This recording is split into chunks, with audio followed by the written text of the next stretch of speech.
All right, so we'll start on chapter 16 today, and just see how far we get. So chapter 16 is basically contrast resolution, spatial resolution. They titled this chapter Digital Imaging Descriptors and Evaluation, but it's really contrast resolution, spatial resolution. So that's primarily what we're going to talk about. How to make a good image, essentially. And part of that is going to be controlled by your computer algorithm, your lookup table, but we do have some influence over that as well. And as we were talking about on Wednesday, I went on a rant. This is part of it. If we include way too much information, then it can influence the computer algorithm and your eventual image. Especially if you have a lot of direct exposure to the image receptor, you haven't culminated in, you got a lot of direct exposure to it. Your computer algorithm has to make sense of what it is that you put into it. Right, it is a computer, so garbage in equals garbage out. So if you get in the habit of just opening up your collimators and showing a lot of direct exposure to the image receptor, then the image receptor thinks that you overexposed the patient. It can't determine that that is not patient up there. It thinks that you meant to do that, and that patient might have some sort of condition to increase density. So it's going to factor that in, and it can very well mess up your, not really so much your spatial resolution, potentially it could, and we'll talk about that as we go through, but definitely your contrast resolution, it can mess that up. So you definitely want to collimate. You definitely want to not expose direct exposure, because that's just wasted exposure. But you certainly don't want to overexpose the patient either. You want to make sure that you include the anatomy of interest or whatever the hospital or doctor's protocol is. So shoulder should look like that, clavicle should look like that. Neither one should look like that. So we talked about those and added the caveats of chest x-rays, or not chest x-rays, but APT spines being uncollimated and abdomen being uncollimated. And there are times that's appropriate. So this chapter is going to be spatial resolution, contrast resolution, and in that we're going to talk about noise, the different types of noise. Scatter, fog is noise, but we're going to deal with that in the next section. Chapter 15 is all about control of the creation of scatter, and then what to do with scatter once we create it. We'll talk about imaging system factors. We'll talk about subject contrast, which we got into a little bit in the last section. We'll talk about different types of artifacts. Some of the artifacts will be inherent in the system, and then some of the artifacts, of course, are the ones you're familiar with, and those are the patient artifacts, and how they can also influence what your image eventually looks like. And we'll talk about improved quality. So we're talking about high quality image. We're talking about something that accurately represents the anatomy in both its shape and its appearance. And in the appearance, it's not just, well, okay, that looks like a chest x-ray, but also in accurately representing the anatomy in that chest x-ray for what it is. And what I mean by that is, does the patient look like they have healthy bone? Do they artificially look like they have healthy bone? They don't really have healthy bone, but it kind of looks like it does because contrast is too high. We talked about this again on Wednesday. If you take a chest x-ray and you process it under a rib algorithm, what does it come out looking like? Ribs, right? Take a rib x-ray and process it under a chest x-ray algorithm, and it looks like a chest x-ray, right? So in both of those cases, what you're doing is you're either bringing out contrast or you're depressing the contrast. So does it look like it should in its size and shape, but also does it look like it should in its density and contrast as well? So what we want to see is in most cases, high contrast resolution, and we always want to see as high spatial resolution as feasible. Make that distinction feasible because there are just certain anatomical types that are going to be inherently low contrast, and also the spatial resolution is not going to be all that good anyway. So we have to have both of them in order to make a decent diagnosis. But if you think about the abdomen, what are you looking at in the abdomen? What are the structure types? It's all soft tissue, right? So it's difficult to determine where the spleen is compared to the stomach, compared to, it's very difficult. So we have low subject contrast, which is naturally going to give us low radiographic contrast. So since we don't really see the contrast between those things quite so well, I'm not going to say spatial resolution is not important, because if you shoot a KUB with patient breathing, you're going to notice a loss of sharpness recorded detail because of the motion artifact. But so you want the good spatial resolution, but within a reasonable range. You don't want to sacrifice your X-ray tube for the sake of trying to introduce high spatial resolution into a anatomical structure that you're not really going to be able to see that spatial resolution in. Does that kind of make sense? So we talked about it last semester. Why are we exposure limited on small focal spot? You try to put 300 MA or 400 MA on small focal spot, and what happens? Tube limit. Why? It can't hold the heat. It can't hold the heat. Yeah, you're going to burn out your small filament. Well, what's small filament for? 5%. Spatial resolution. The smaller the filament, the smaller the impact on the anode, and we'll talk about that later on. The smaller the area of impact on the anode, and the sharper the image. Okay, so now we'll go back to abdomen. Is there really any reason to shoot an abdomen with a small focal spot? The answer is no. So we have to use a little bit of common sense in that spatial resolution and even contrast resolution. So the things that we don't want are noise. Again, we've got two different types of noise. We've got fog. Scatter fog is a type of noise, and we're going to talk about that here, but we're going to really kind of hammer it in the next section. And then we've also got the quantum model. We'll talk about that. We talked about it in the last section. We're going to talk about it again. So the terms in this, the first part of this should seem pretty familiar. So contrast is difference.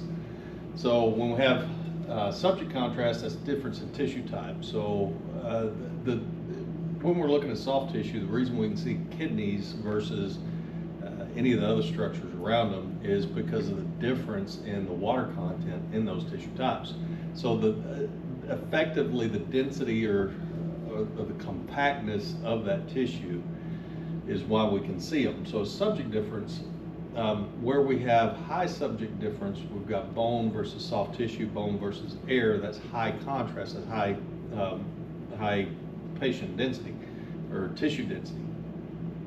That gives us high radiographic density. So radiographic density is the difference in the dark and lighter areas among adjacent tissues. So when you're looking at questions that are asking about spatial resolution versus contrast resolution questions are just going to say contrast. Might say contrast resolution, but there's always going to be contrast in there, right? So spatial resolution can just say resolution. If it doesn't say contrast, your default position is always going to be spatial resolution, sharpness recorded detail. So contrast resolution difference, and then density. Again, the patient density is going to be determined by the Z effective, and the reason we call it the Z effective or ZEF number is because where does kidney show up on the elemental chart? That's a trick question, right? It doesn't. So it's all of stuff that goes into that kidney or bone or whatever, liver. It's all the stuff that goes, what's it chemically made up of. It's the kind of the average density of that particular type of tissue. So the higher the Zeph number, the more compact, and the more compact the tissue is, the lighter it's going to appear on the image. All right. So when we're talking about patient density, as patient density goes up, then radiographic density goes down. Right. So you got bone's very dense patient tissue, and how does it appear on the image? Dark or light? Light. There's light. Right. So where you've got a direct relationship in contrast between patient contrast and radiographic contrast, you've got an exact opposite inverse relationship in tissue. So where we have high patient density, we've got low radiographic density. Where we have low patient density, we've got high radiographic density. Lungs, high density. Radiographic density. The bone, again, low. If the patient has prosthesis, a hip replacement, that's metal. It's going to absorb everything you throw at it, so it's going to be very, very low. So as overall darkening of the image is what radiographic density may refer to. If you see one that just the whole thing looks dark, that's just high radiographic density. Yeah, you can pull that shut. So spatial resolution is sharpness of reported detail. And we kind of looked at that with a flashlight on Wednesday. You know, this room is so quirky with the data projectors. I hesitate to do this, but I'm going to anyway.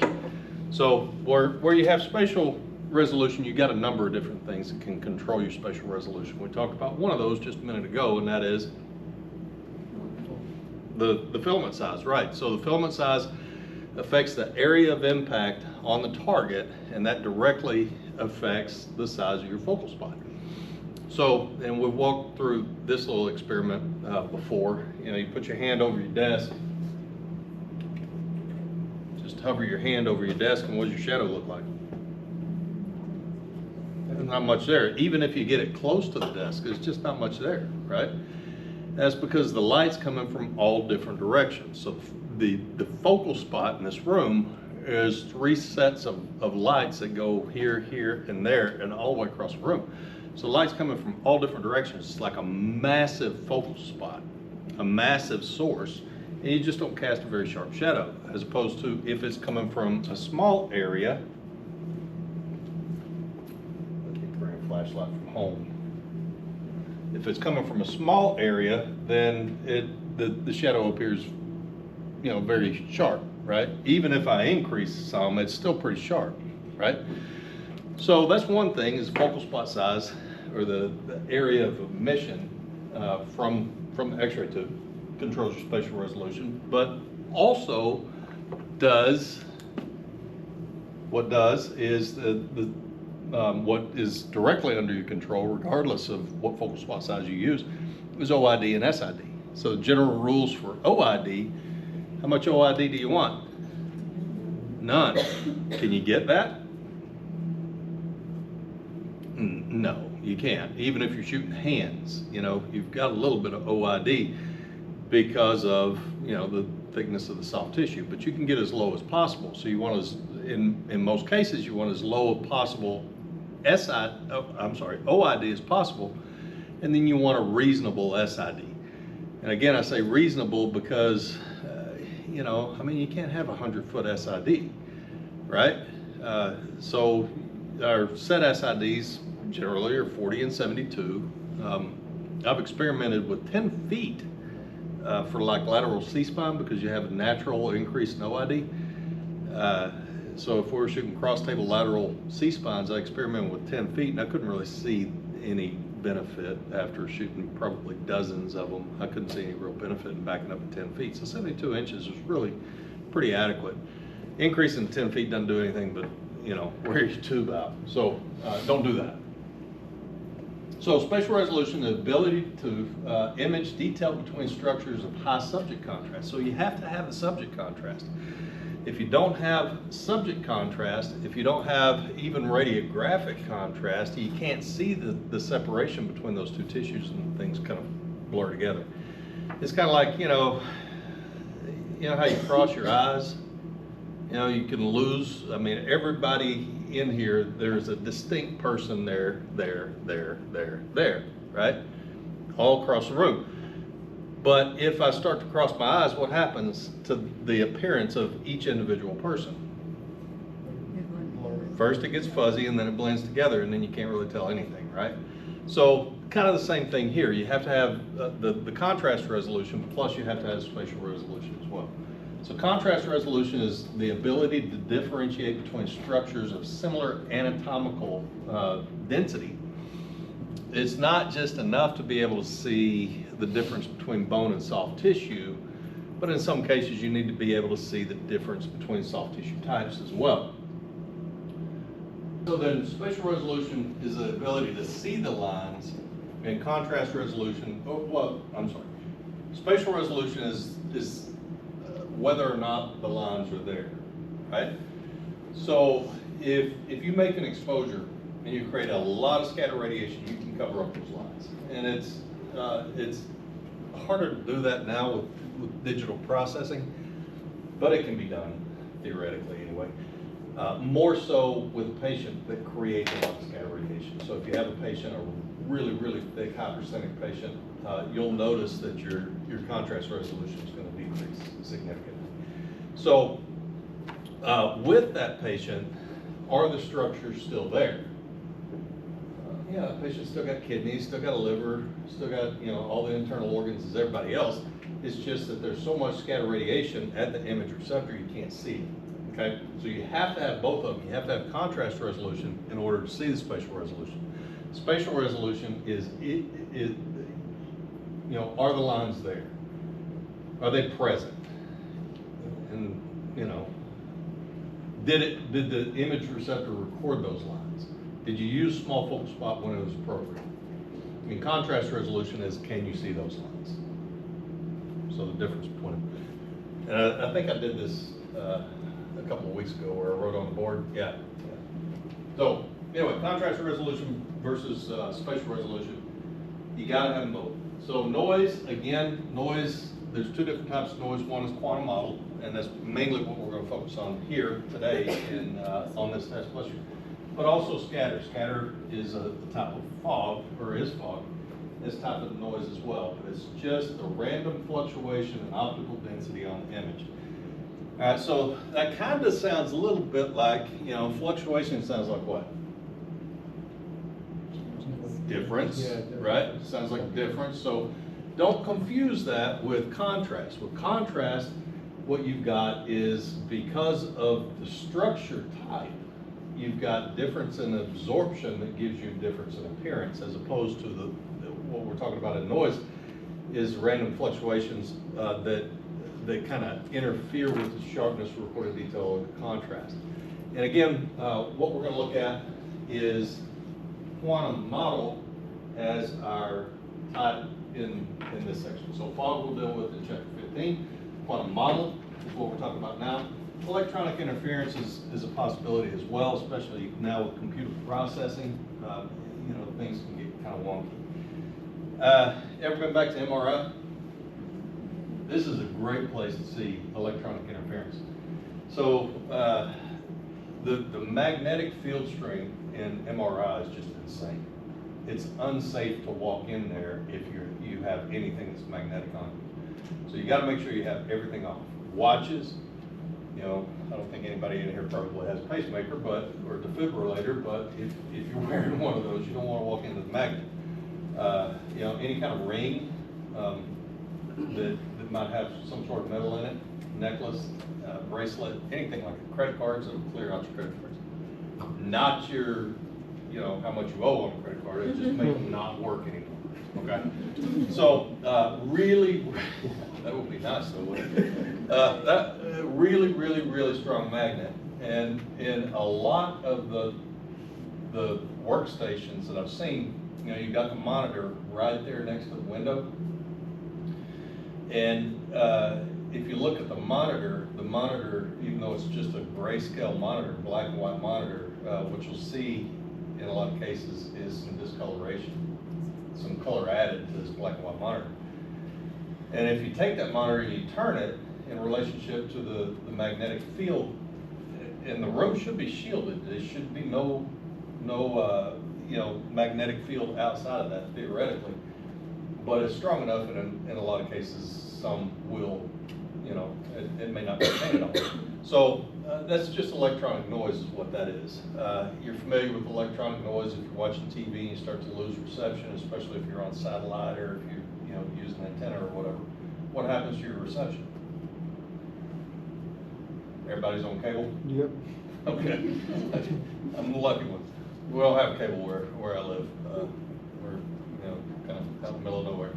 But at any rate, what happens is you start to lose reception and things get pixely. And sometimes pixels blend so that instead of just individual little pixels and flecks, what you'll lose is entire areas on the image. You just won't see anything except for black hole, right? So that's electronic interference as well. We don't see that just a whole lot, but it's a possibility enough that it's worth mentioning in here. So quantum model. Quantum model, just two words going together. Quantum, the Latin word meant how much, okay? So we're talking about quantity, quantum, what is it we're talking about? In the X-ray beam. What controls our quantity? Mass. It's our mass, right. So keep that in mind. So we got a quantum, and we'll go back to last semester, a single piece of electromagnetic radiation is referred to as a quantum, right? So we've got a quantum. We send electrons, individual electrons across the tube, and each one of those electrons could, in theory, become an X-ray. So each one of those electrons becomes an X-ray. That's a quantity of electrons creating a quantity of X-rays, right? And model just means irregular marks, splotches, streaks, or something like that on an image. So putting the two together, what we've got is we have a modelly looking appearance, right? Created by, in this case, an inadequate quantity of X-rays. So it's quantum model. Somebody looking like they wanted to come in here. So that's still kind of looking like it wants to come in here. So it's a speckly appearance on the image, and it's caused by poor signal strength. And poor signal strength. The poor signal strength is caused by inadequate quantity of radiation. We don't have enough radiation, so we get a modelly looking appearance. So what controls our quantity, again, is mass. So we have too little mass, and it could be caused by a number of different things. Okay, so using our 15% rule, if we increase KVP, and we want to maintain the same image receptor exposure, what do we have to do? Half the mass, right? So if we're talking about quantity, this is not the energy striking the image receptor. This is just the raw numbers of photons. So high KVP, we wind up with low mass. Short exposure times could theoretically influence that, and I kind of walked through that a couple of weeks ago, right? When I talked about somebody flicking the lights with film. I don't think that's really an issue with DR. I don't think any of this is really an issue with DR image receptors anymore. I think that the DR image receptors are sensitive enough. The quantum model is going to be very, very rare. You're going to have to do something really boneheaded to get the quantum model. But short exposure times, possibly. Fast image receptors, though, until recently they were a large contributor to quantum model. So fast image receptors, we'll talk about that here in a minute. So again, quantum model is analogous, meaning kind of similar to a noisy TV image or bad reception on your radio. Probably nobody listens to radio all that much anymore, but if you drive from here, you're locked into a radio station here and you drive halfway to Dallas, what happens to your radio station? It starts to fade out. Kind of the same thing, right? So what we wanted to use is, in order to avoid quantum model, and again, this is theoretical because I don't think it's really all that much of an issue anymore. I've had students that could not demonstrate quantum model on our machine upstairs, so regardless of what they did. So, but if it is an issue, and the testable things here are, you do it with lower KVP, or you limit the likelihood with lower KVP, higher mass values, and slower image receptors. Okay, so each one of those kind of comes with a consequence. If you want to maintain image receptor speed and you lower your KVP, what happens to image receptor exposure? You decrease your KVP and you have to do what to maintain image receptor exposure? Maintain the same image receptor exposure. What happens to your patient dose? Goes up. Goes up. Right. So lower KVP is going to drive your patient dose up. Higher mass is going to drive your patient dose up. Slower image receptor speeds, we'll kind of ferret that out here in a bit. But that's the sensitivity of the image receptor to your exposure. So poor signal strength caused by inadequate number of photons striking the image receptor. The thing that you should focus on for quantum model, the most likely answer on a test, and the root reason is because of inadequate mass, but that can be caused by high KVP exposures. Especially on, I didn't finish that out, but especially on fast image receptors, right? But also, I think they're getting ready to do CPR in here maybe. Okay, so especially on fast image receptors, but also if you're phototiming and you increase your KVP, what's going to naturally happen to your mass? Phototime. It's going to decrease, right? So you can introduce quantum model by using too high of a KVP when you phototime. Thin anatomy. How much mass do you need on a hand? Not much. So thin anatomy, especially if you use high KVP. Fast image receptor speeds. Just as a teaser, they require less mass. So the higher the image receptor speed, the lower the mass you need. Then short exposure times may contribute for the reasons that we talked about before. Not the main driver. The main driver again is mass. How did we get to that low mass? You know, it could be because of high KVP, it could be because of fast image receptor, it could be because of a decrease in SID, right? Inverse square law. You decrease SID, then your mass theoretically could go down. Hopefully we'll find a different classroom because we're still 15 minutes out. We're actually about 5 minutes out. So, and this is really your image receptor speed, and this is probably as far as we're going to go. All right, so speed is just a measure of the response of the image receptor to the exposure. All right, so if you expose the image receptor to a little bit of radiation and you get a lot of response, that means it's fast, okay? If it takes a lot of exposure to create a little bit of, response, then that means it's slow. Okay, and typically when we're talking about speeds, we're going to talk about 3. Next year, we're going to talk about all kinds of crazy speeds, like 320 speeds and stuff like that. Well, I'm not real sure, but anyway, 100 speed means it's not very fast. That's what we used to refer to as par speed. And that was back when we, in the early days of using screen film radiography.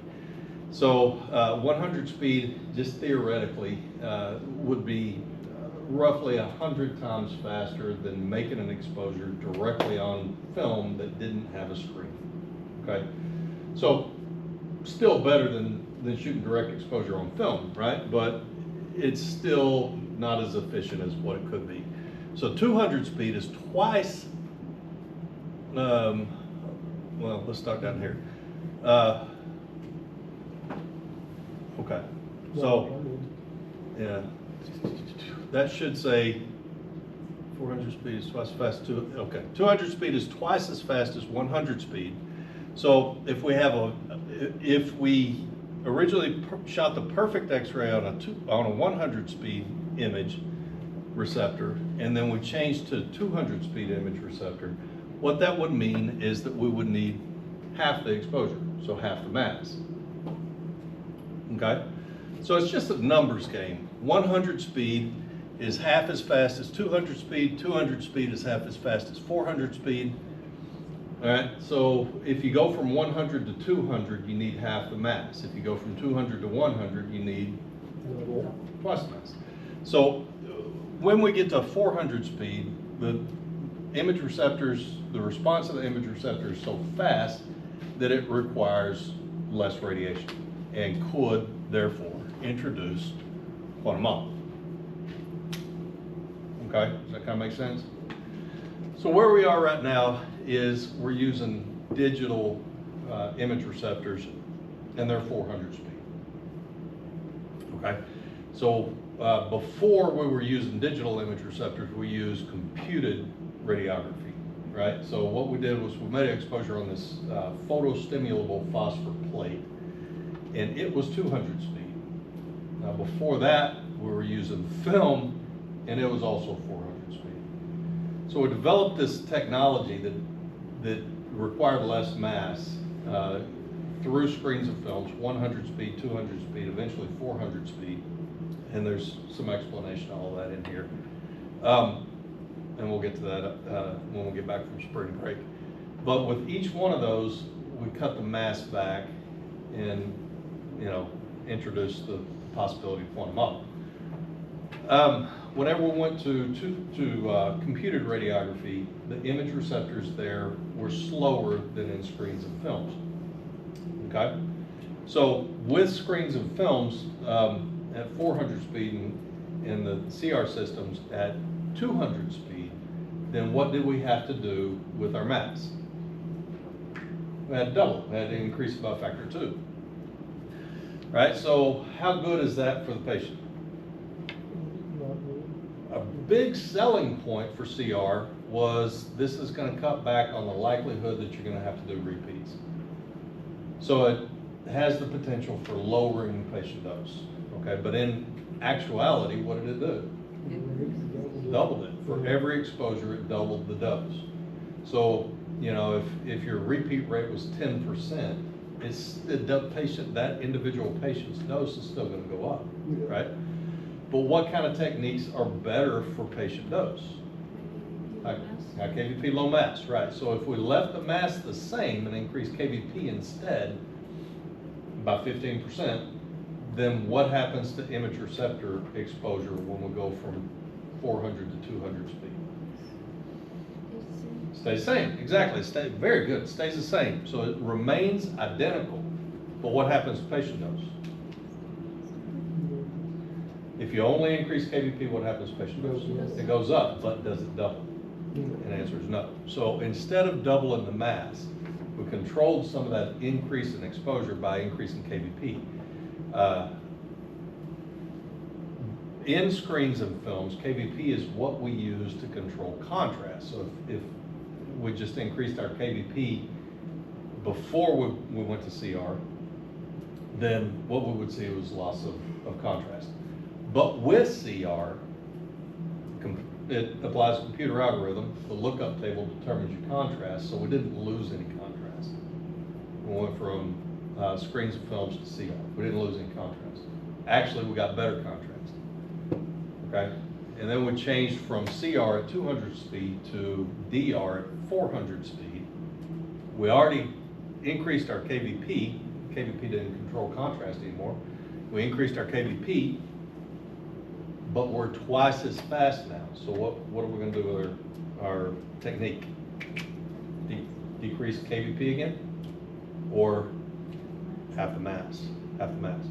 Because KVP doesn't control your contrast. We can increase KVP and not have, you know, the issues with contrast. So now we've got two of these factors potentially affecting quantum Mach. We've got the increase in KVP and we've got half as much mass as what we used to have. So logically you would think with DR image receptors, and you'll probably see questions about this all the way through the registry, with the increased KVP and the increased speed of the DR image receptor, you could see an increase in quantum model. Again, you know, it's hard to demonstrate. You can play with that in clinicals as well. Increase your KVP as high as you can, decrease your mass as low as you can, make a exposure on something. Keep it within a normal range. So if you've got a skull, then a skull phantom at clinicals, make some exposures on that, see if you can demonstrate quantum model. I bet you can. Okay, so we're going to pull up there. Any questions? I know we didn't get real far into this, but any questions on that?